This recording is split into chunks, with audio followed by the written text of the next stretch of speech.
العلم هو النور الهادي والمفتاح لكل الخير من يرد الله به خيرا.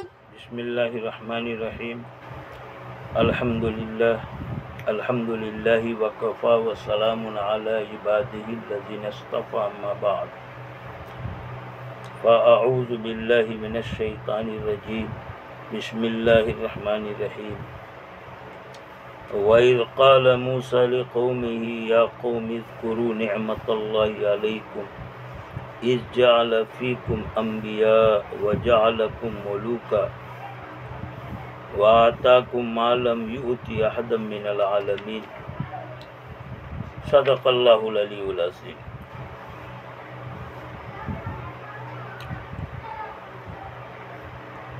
عزیز طلبہ،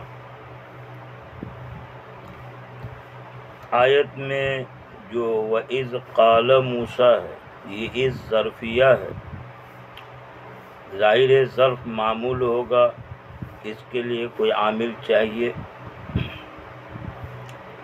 مصنف نے اذکر فعل مقدر مان کر اس ظرفیہ کے عامل کی طرف اشارہ کیا.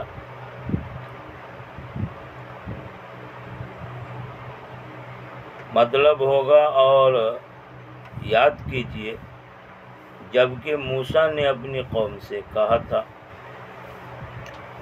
اے میری قوم، اللہ کی اس نعمت کو یاد کرو جو تم پر، جبکہ اللہ نے تمہارے درمیان انبیاء پیدا کی، انبیاء بنائے اور تمہیں صاحب ملکیت بنایا، اور تم کو وہ چیزیں عطا کی جو عالم میں، دنیا میں کسی کو بھی نہیں عطا کی.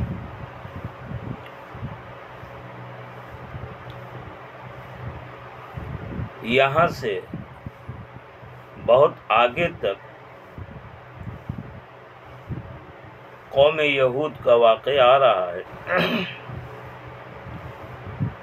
ماقبل میں بھی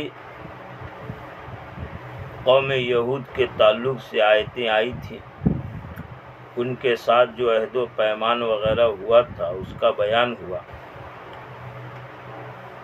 اصل میں تفصیل سے اس قوم کے تذکرے کا مقصد آپ صلی اللہ علیہ وسلم کے زمانے میں جو وہ یہودی قوم آباد تھی اس پر توبیخ کرنا ہے کہ تم نے، یعنی تمہارے اجداد نے اپنے نبی کے ساتھ کیا کیا کیا، کس طرح انہوں نے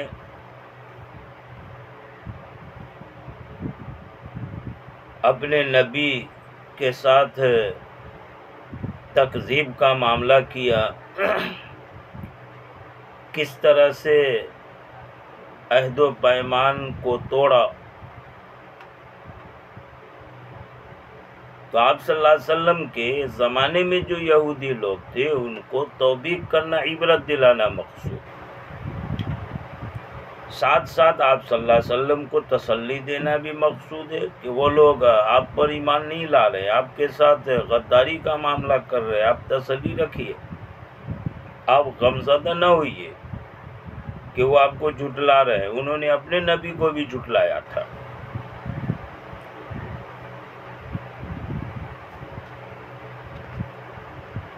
اہل کتاب میں یہودیوں کا یہ جو تفصیلی واقعہ ماقبل میں بیان ہوا، آگے بیان ہوگا، اس سے یہ مقصد ہے توبیخ، تسلی اور نقض عہد کی تفصیل. اور یاد کیجئے جبکہ موسیٰ نے اپنی قوم سے کہا تھا اے میری قوم، یاد کرو اللہ کی نعمت کو. اللہ کی نعمت یاد کرنے کا مطلب اس نعمت کی قدر کرو، اس نعمت پر شکر کرو. جبکہ اللہ نے تمہارے درمیان انبیاء بنائے، فیکم تم میں، مصنف نے کہا منکم یعنی تم میں سے، یعنی تم میں تمہاری درمیان سے انبیاء پیدا فرمائے. مراد کثرت انبیاء. کہ اس وقت بنو اسرائیل میں سے انبیاء ہوا کرتے تھے، ان کے علاوہ اور دوسروں میں نبی نہیں ہوتے تھے۔ آخری نبی اکرم صلی اللہ تعالی وسلم بعد میں آئے، جو بنو اسماعیل میں سے، حضرت اسماعیل کی اولاد میں سے۔ وَجَعَلَكُمْ مُلُوكًا، ملوک یہ ملک کی جمع ہے، ملک بادشاہ، ملکیت والا، تسلط والا۔ یہاں یہ ملوک جو ملک کی جمع ہے، یہ اپنے اصل معنی میں نہیں ہے، یہ مطلب نہیں کہ تم کو بادشاہ بنا دیا، ورنہ ہر کوئی بادشاہ ہو جائے تو رعایا کون رہے، بلکہ معنی ہے صاحب ملکیت بنا دیا، یعنی تمہارے لیے دنیا کی فراوانی فراخی کر دی۔ چنانچہ مصنف نے یہی معنی بیان کرتے ہوئے کہا، یعنی تمہیں خدم حشم والا بنا دیا۔ خدم خادم کی جمع ہے، اور خادم مذکر مؤنث دونوں پر بولا جاتا، مرد ہو یا عورت ہو جو خدمت میں لگے۔ حشم یہ بھی خادمی کے معنی میں ہے، لیکن دونوں میں فرق یہ ہے کہ خدم تو عام ہے، مذکر مؤنث دونوں میں سے ہو سکتے، مگر حشم خاص ہے، یعنی یہ جو مردوں میں سے خادم ہو۔ چنانچہ روایت سے معلوم ہوتا ہے کہ سب سے پہلے خدمت گزار رکھنے والے یہ بنو اسرائیل ہوئے تھے، یہ خدم حشم والے۔ چنانچہ ان لوگوں میں کسی کے پاس اگر سواری کے لیے جانور ہو، خدمت کے لیے باندھی ہو اور گھر میں بیوی ہو، تو اس آدمی کو ملک کہا جاتا تھا، یعنی یہ تو بادشاہ ہو گیا۔ ایسی ہی جس کا گھر ذرا وسیع اور کشادہ ہو، وہ بھی ملک ہو جاتا تھا۔ تو اب جعلکم ملوکا کے معنی یہ نہیں کہ تمہیں بادشاہ بنا دیا، بلکہ تمہیں خدم حشم والا بنایا، یعنی تمہیں صاحب حیثیت، صاحب ملکیت بنا دیا۔ ایک قول یہ بھی ہے کہ ملوکا یہ احرارہ کے معنی میں ہے، بادشاہ دوسروں کو غلام بناتا ہے، خود غلام نہیں ہوتا بلکہ آزاد ہوتا ہے، لہذا یہاں ملوک یہ احرار کے معنی میں، یعنی تمہیں آزاد بنا دیا، آزاد کر دیا۔ اصل میں فرعون نے ان سب کو غلام بنا کے رکھا تھا، فرعون کی غرقابی کے بعد یہ سب آزاد ہو گئے، اس کی طرف اشارہ۔ تمہیں صاحب ملکیت بنا دیا، یعنی آزاد کر دیا۔ وَآتَاكُمْ مَا لَمْ يُؤْتِ، اور تم کو دیا وہ جو تم میں، جو عالمین دنیا والوں میں سے کسی کو نہیں دیا۔ یہاں عالمین سے مراد عالمی زمانہم یہ مناسب نہیں ہے، جیسے کہ اور جگہ مراد لیتے ان کے زمانے کے لوگوں، نہیں بلکہ مطلقاً۔ وجہ یہ ہے کہ ان کو جو نعمتیں عطا کی گئی تھی، جیسے من و سلوہ کی نعمت، سمندر کو پھاڑ کر راستہ بنا دینے کی نعمت، یہ ان کے علاوہ اور کسی کو حاصل نہیں ہوئی تھی۔ لہٰذا یہاں عالمین کا یہ مطلب کہ عالمی زمانے ہی، ان کے زمانے کے لوگوں میں کسی کو بھی نہیں دیا، یہ تعویل کی ضرورت نہیں ہے، اس لیے کہ یہاں جو نعمت کا ذکر ہو رہا ہے، من و سلوہ فلق بحر، یہ دنیا والوں میں اور کسی کو یہ نعمت نہیں، خاص کر کے اسی قوم کو یہ نعمت عطا کی گئی تھی۔ معلم یوتے ما موصول مباح میں مصنف نے اس کا بیان نکالا، من المن والسلوى وفلق البحر وغیر ذلك، تم کو دیا وہ جو عالم میں سے کسی کو نہیں دیا دنیا والوں میں سے، وہ کیا؟ یعنی من و سلوہ وغیرہ۔ یہاں پر ایک سوال ہوگا،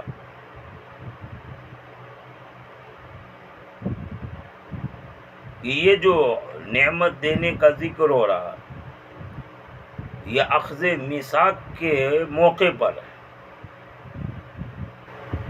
ماقبل میں آیا ہے اور آگے بھی بیان ہو رہا کہ کنعان میں جو جبار ظالم قسم کے لوگ تھے ان کے ساتھ قتال کا حکم تھا، اس بارے میں ان سے عہد و پیمان لیا گیا تھا۔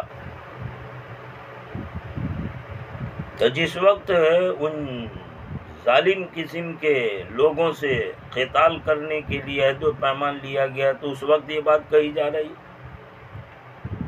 اب من و سلوہ کا جو نزول ہوا تھا وہ اس وقت نہیں ہے، وہ تو اس کے بعد وادی تیہ کے موقع پر، یعنی جب وہ ان جابروں ظالموں سے قتال کے لیے مصر سے چلے اور پھر وادی تیہ میں وہ بھٹکے تو وہاں پر من و سلوہ کی نعمت حاصل ہوئی تھی۔ اس وجہ سے یہاں جو نعمت بیان کی جا رہی، مصنف نے جو من و سلوہ کہا ہے یہ مناسب نہیں ہے، بلکہ وہی ملکیت والی نعمت، صاحب حیثیت، صاحب خدمت والی نعمت، اور فلق بحر سمندر پھارنے راستہ دینے والی نعمت، یہ مراد لیں تو زیادہ مناسب ہے۔ کہا من و سلوہ اور فلق بحر سمندر پھارنا یعنی اس کا راستہ دینا، اس کے علاوہ اور دوسری نعمتیں جیسا کہ بیان ہوا۔ یا قوم ادخلوا الارض المقدسہ،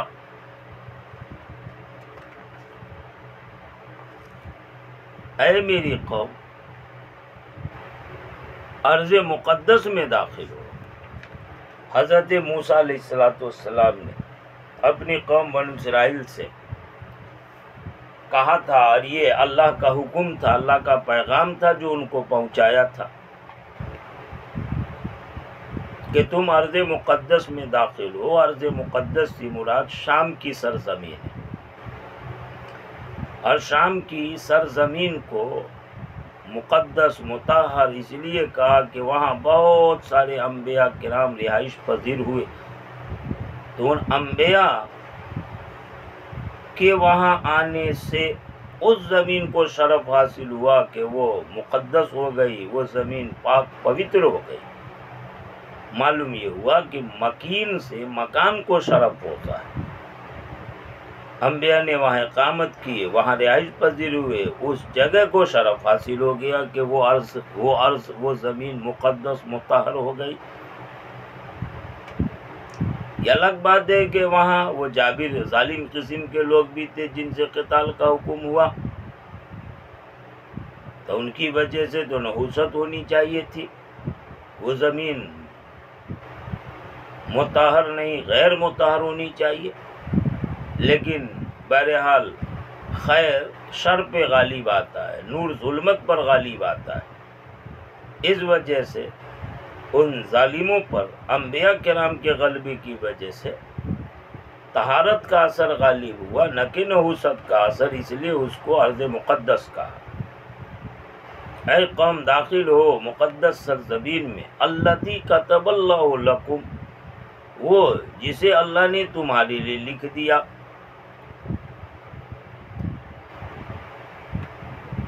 سوال پیدا ہوتا ہے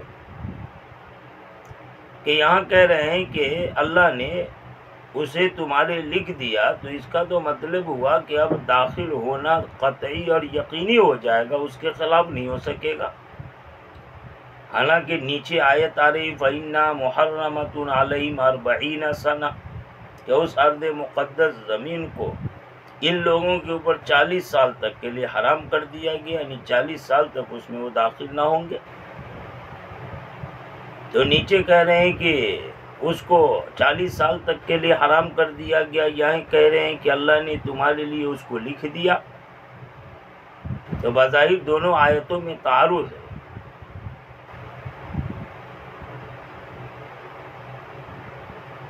مصنف نے اسی کا جواب دیا کہ امرکم بدخولیہ، یہاں جو کتبہ ہے یہ امرہ کے معنی میں، یعنی لکھ دیا، طے کر دیا کہ اب تم اس میں داخل ہوگے ہی، یہ مراد نہیں ہے، بلکہ کتبہ امرہ کے معنی میں کہ تمہیں داخل ہونے کا حکم دیا، امر فرمایا اس میں داخل ہونے کا، امرکم بدخولیہ، تمہیں حکم دیا کہ اس میں داخل ہو۔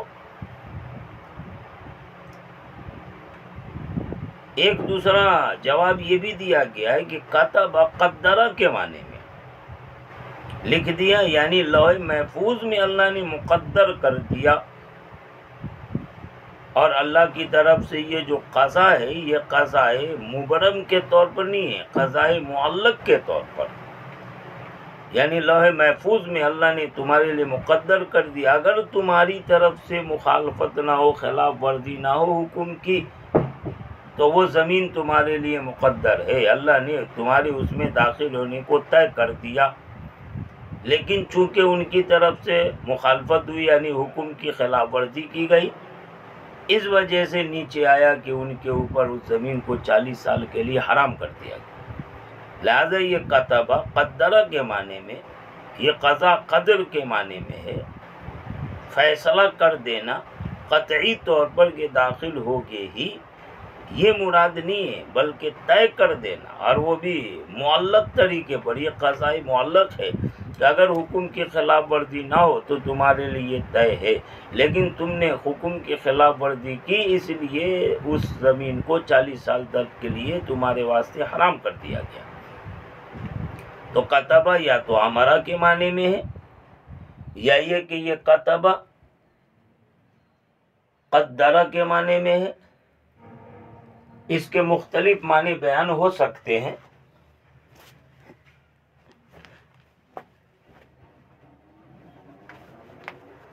لہذا کتبہ کی وجہ سے کہ اللہ نے لکھ دیا تو وہ تو حتمی یقینی ہوگا، کسی طرح کا کوئی اعتراض نہیں آئے گا۔ فرمایا ہے میری قوم داخل و ارض مقدس مطہر پاک سرزمین میں، اللہ تی جسے اللہ نے تمہاری لکھ دیا، امرکم بدخولی آیت، جو سوال ہو رہا تھا اس کا جواب دیتے ہوئے مصنف نے کہا کتب امرا کے معنی میں، یعنی اس میں داخل ہونے کا تمہیں حکم دیا، وہی شام، اور وہ شام کی سرزمین تھی، وَلَا تَرْتَدُّوا عَلَىٰ أَدْبَارِكُمْ، اور تم اپنے دبر یعنی پشت پل نہ پھیرو، یعنی پیٹ پھیر کر کے نہ بھاگو، وہاں جو دشمن ہے تمہارے ان کے خوف سے شکست کھا جاؤ، حوصلہ پست کر لو، ایسا نہ کرو۔ وَلَا تَرْتَدُّوا عَلَىٰ أَدْبَارِكُمْ، اپنے پیٹ پھیر کر کے تم بھاگو نہیں، تنہزموا یعنی شکست کھا جاؤ، خوف العدو دشمن کے خوف، دشمن کے اندیشے سے۔